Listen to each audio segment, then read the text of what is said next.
Yan yung kalabasa namin. So kumuha pa lang kami ng shoots niya yung dulo kasi lulutuin namin. Yun guys, ang luwag-luwag ng kanilang kalabasa. Nangunguha kami ng bulaklak at saka yung dulo niya kasi pwede siyang ilagay sa talbos pati or shoots. Luwag. Para na siyang wild tumubo siya kahit saan Ito naman yung kamais. Kamaisa, nagwaray na ako. Yung mga mais nila ang luwag. Sabi ko hindi lang sa Pinas pwede magtanim kahit dito.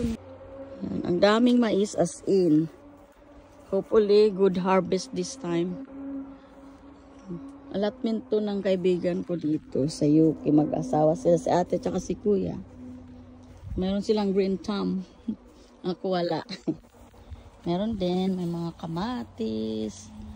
Ito yung lungkong tomato to Kahit pala araw-araw kayo kumain ko yan ng ng gulay, makagulay na rin ako ngayon. Sawa ng guys, this is our organic chard. It's like big spinach, big leaves on it. Very, very organic. Good for everyone's health. There you go. So tomorrow, this is my lunch. I'm going to blanch it and clean it before I do something about it. I might do some stir fry on it. Dami ng kamatis ang lalaki. Mga ilang weeks pati bago to ma-harvest. Hindi ko alam. Maaraw pa naman. Maaraw pa Si Jessica nilalagyan niyang plastic Ay, gano'n. Ayan yung upo tumubo. Ito Ito Yung sili nga Ay, magbubungat yung upo. Ayan guys, magbubunga rin pala yung upo nila ate.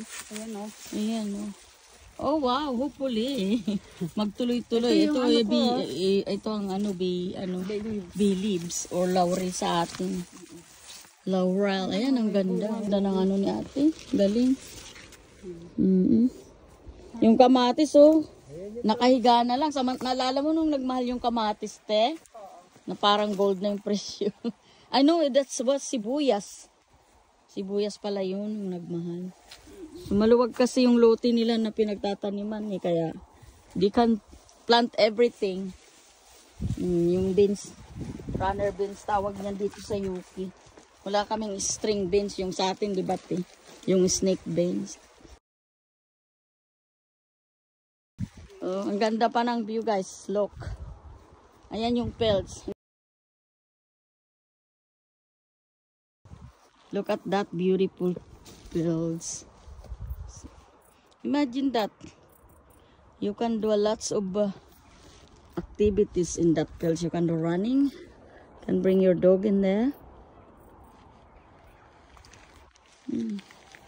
And then nandito lang yung mga tanim mo. Kahit saan pwede magpatubo. Ayan, big spinach or chads. May sili, may mga sili.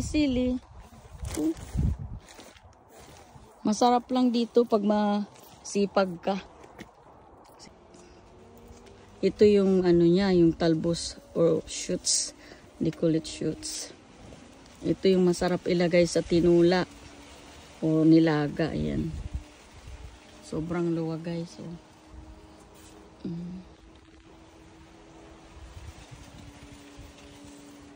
Magsasawa sa walang nangunguha. Ako lang. Si Josephine lang. Ayan Sobra. As in.